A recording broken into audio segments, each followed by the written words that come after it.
ආදරය කියලා පෙන්වන්නේ අපේ හාමුදුරනේ ඇත්තටම ආදරේද? එහෙම නැත්නම් මේ මැසේජ් ටික බලන්නේ ආදරේ නිසා ඇති වෙලා තියෙන සැකේ නිසා. මිනිස්සු ආදරය කරන්නේ සතුටින් ඉන්න. සතුටින් ඉන්න කරන ආදරය මොකද වෛරයට පෙරලා ගන්න?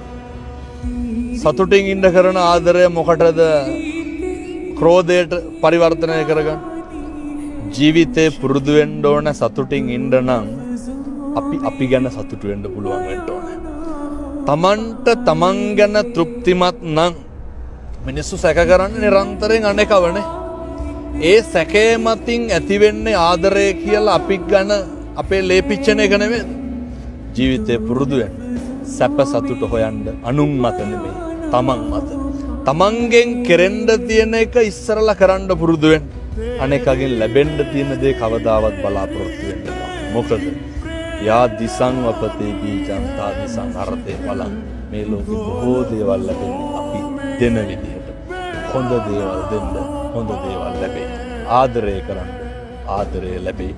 කරුණාව දක්වන්න කරුණාව ලැබේ. බුදුන් දේශනා කරේ මේව තමයි. බොහෝ පිං